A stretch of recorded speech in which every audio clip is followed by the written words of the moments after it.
தக் லைஃப் பட விழாவில் கமலஹாசன் என்ன சொல்லியிருப்பாருன்னா, தமிழ்ல இருந்து பிரிந்த மொழி கன்னடம், அதாவது தமிழ்ல இருந்து பிறந்த மொழி கன்னடம் அப்படிங்கிற மாதிரி சொல்லி விட்டார். ஆக்சுவலி அவர் அன்பா சிவராஜ் கிட்ட என்ன சொல்லியிருப்பாருன்னா, எங்க தமிழை நாங்க உயிர்னு மதிக்கிறோம், அதே மாதிரி கன்னடமும் எங்களுக்கு உயிர் தான் அப்படிங்கிற மாதிரி சொல்லியிருப்பார். ஆக்சுவலி அது எப்படி போய் முடிஞ்சிருச்சுன்னா, என்னது கன்னடம் தமிழ்ல இருந்து பிறந்ததா? கன்னடம் அப்படிங்கிறது ஒரு தனித்துவமான லாங்குவேஜ், எந்த மொழியில இருந்தும் பிறந்தது கிடையாது, அதுக்குன்னு ஒரு பெரிய வரலாறு இருக்கு, கமலஹாசனுக்கு சுத்தமா அறிவே இல்லை அப்படிங்கிற மாதிரிலாம் பேசிட்டு இருக்காங்க.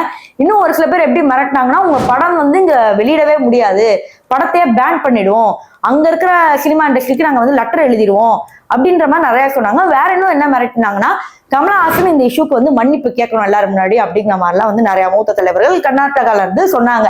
இப்போ இஷ்யூ வந்து என்னன்னா, இப்ப கமலஹாசனும் என்ன சொல்லியிருக்காருன்னா, என்னால மன்னிப்பு கேட்க முடியாது, உண்மை அதுதான், ஹிஸ்டாரியன்ஸ் சொன்னதுதான் நான் சொன்னேன், நான் என்ன புதுசாவா சொல்றேன் அப்படிங்கிற மாதிரி இவர் சொல்றாரு. ஆக்சுவலி அந்த பக்கத்துல இருந்து பார்க்கும்போது அது தப்பா தெரியும், இந்த பக்கத்துல இருந்து பார்க்கும்போது அது கரெக்டா தெரியும் அப்படிங்கிற மாதிரி சொல்லியிருக்காங்க. இப்போ இந்த வீடியோ நம்ம என்ன பார்க்க போறோம்னா, நிஜமாவே கன்னடம் வந்து தனித்துவமான மொழியா, தமிழ்ல இருந்து பிரிந்து வந்த மொழியா இல்லையா அப்படிங்கறத பாக்குறத தாண்டி, இந்த மொழியில என்னென்ன சர்ச்சை இருக்கு, நம்ம கமலஹாசனுக்கு யார் யாரெல்லாம் சப்போர்ட் கொடுத்துட்டு இருக்காங்க அப்படிங்கிறது எல்லாமே இந்த ஒரு வீடியோல பார்த்துலாம். சோ வாங்க வீடியோக்குள்ள போகலாம்.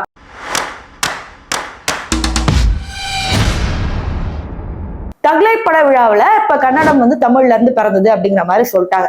சோ இந்த லைன் வந்து குறிப்பிட்டதை தாண்டி இதுல பல பிரச்சனைகள் இருக்கு அப்படிங்கறத நம்ம பார்த்துட்டோம். இப்போ விஷயத்துக்கு வருவோம். திராவிட மொழிகள் அப்படின்னா என்னன்னா, தமிழ், கன்னடம், மலையாளம், தெலுங்கு, இது எல்லாமே திராவிட மொழிகள். ஃபர்ஸ்ட் திராவிடம்னா என்ன அப்படிங்கிறது தெரிஞ்சுக்கணும்.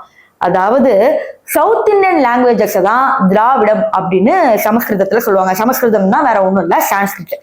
இப்போ இது எல்லாமே வந்து திராவிடம் தான். ஆக்சுவலி அதுல இருந்து பிரிஞ்ச வந்து துளு, அப்புறம் நிறைய லாங்குவேஜஸ் இருக்கு பாத்தீங்களா, படுகா, இது எல்லாமே பாத்தீங்கன்னா திராவிட மொழிகள் தான்.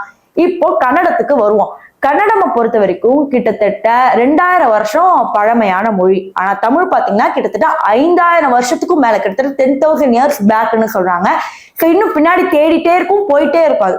சோ தமிழ் இப்பதான் பிறந்ததுன்னு கரெக்டா வந்து டெஸ்டினேஷன் வச்சு சொல்லவே முடியாது. பட் கன்னடம் வந்து 2000 வருஷம் பழமையானது அப்படிங்கிறது நம்ம எல்லாருக்குமே தெரியும். சரி, இப்போ இதுக்குள்ள சண்டைக்குள்ள நம்ம வரவே வேண்டாம்.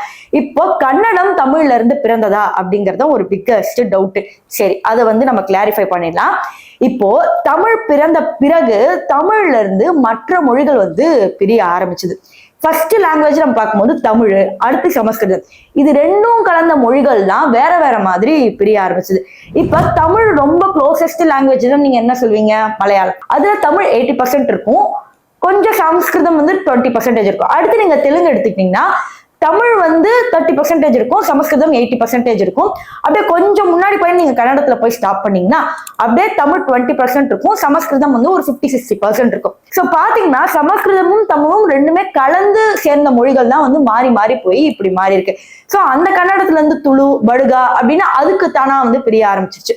ஸோ இப்படிதான் டிராவல் ஆகிருக்கு. ஸோ கன்னடமும் வந்து one of the oldest language தான், அதை யாராலையும் மறுக்க முடியாது.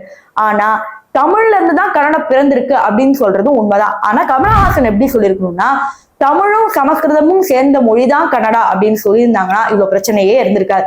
தமிழ்ல இருந்து மட்டும்தான் கன்னடா வந்திருக்கு அப்படின்னு சொல்றதுதான் ஒரு பெரிய பிரச்சனையே. இப்போ உங்களுக்கு ஒரு டவுட் வரும், அப்போ சமஸ்கிருதம் தமிழ்ல இருந்து பிறந்த மொழி இல்லையா அப்படின்னு கேட்டீங்கன்னா இல்ல. சமஸ்கிருதம் அப்படிங்கிறது அது ஒரு தனித்துவமான மொழி, தமிழ் அப்படிங்கிறது இது ஒரு தனித்துவமான மொழி. இந்த ரெண்டு மொழியும் சேர்த்துதான் பலவேறு மொழியா வந்து மாறி இன்னைக்கு சவுத் இந்தியன் ஸ்டேட்ஸ் ஃபுல்லாவே இருக்கு. சோ இதை மொத்தமா சேர்த்து நம்ம என்ன சொல்றோம்னா திராவிடம். அதுல தமிழும் வந்து திராவிடம் அப்படின்னு இல்லாம இருந்துச்சு. பட் வேற என்ன பண்றது, எல்லாம் சவுத் இந்தியன் ஸ்டேட்ஸோட இருக்கு இல்லையா, சோ எல்லா மொழியும் திராவிடம் அப்படிங்கிற மாதிரி சொல்லிட்டாங்க. இப்போ இதை வச்சுதான் கமலஹாசன் என்ன சொல்லிட்டாருன்னா, தமிழ்ல இருந்து பிறந்த மொழி கன்னடம் அப்படிங்கிற மாதிரி மென்ஷன் பண்ணோன்னே இன்னைக்கு கர்நாடகாவே பாத்தீங்கன்னா ஒரு பூகம்பம் ஆயிருக்கு இந்த தக் லைஃப் படத்துல. சோ அவர் சரியா சொல்லாதனால கூட இதை வந்து ஒரு பெரிய பிரச்சனை ஆயிருக்கு கூட சொல்லலாம். சோ திருப்பி மன்னிப்பு கேட்கும் போது கூட கமலஹாசன் என்ன சொன்னார்னா, நான் ஹிஸ்டாரியன் சொன்னதான் சொன்னேன்றாரு.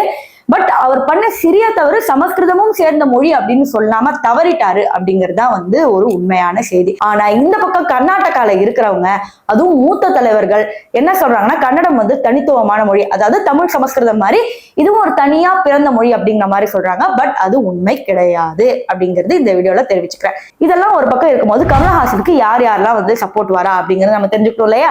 சீமான், திருமாவளவன், பல கட்சி தலைவர்கள் வந்து கமலஹாசனுக்கு சப்போர்ட் பண்றாங்க. இதுக்கு ரீசன் என்னன்னா, அறிஞர்கள், ஹிஸ்டாரியன்ஸ் எல்லாருமே சொன்ன விஷயத்தை தான் கமலஹாசன் சொல்லியிருக்காரு. பட் தெளிவா சொல்லாம விட்டார். சரி, இப்ப இதை பத்தி நீங்க என்ன நினைக்கிறீங்க அப்படிங்கறது கமெண்ட் செக்ஷன்ல சொல்லுங்க. நிறைய பேர் மாறி மாறி ட்விட் போட்டுட்டு இருக்காங்க. கூகுள்ல வந்து இப்ப அதிகமா தேடப்பட்டு இருக்கிறது தமிழ் ஃபர்ஸ்ட் லாங்குவேஜா கன்னடம் ஃபர்ஸ்ட் லாங்குவேஜா, ரெண்டு பேத்துக்கும் எவ்வளவு டிஃபரன்ஸ், ரெண்டு மொழிகளுக்கும் இருக்கிற தனித்துவமை என்ன அப்படிங்கிற மாதிரிலாம் நிறைய தேடிட்டு இருக்காங்க. ஈவன் நீங்க கூட தேடி இருப்பீங்க. பட் இந்த வீடியோல உங்களுக்கு ஒரு தெளிவு கிடைச்சிருக்கும் அப்படிங்கிறது நான் நம்புறேன். ஸோ மறக்காம சப்ஸ்கிரைப் மற்றும் லைக் பட்டனை தட்டி விட்டு போங்க. பாய்.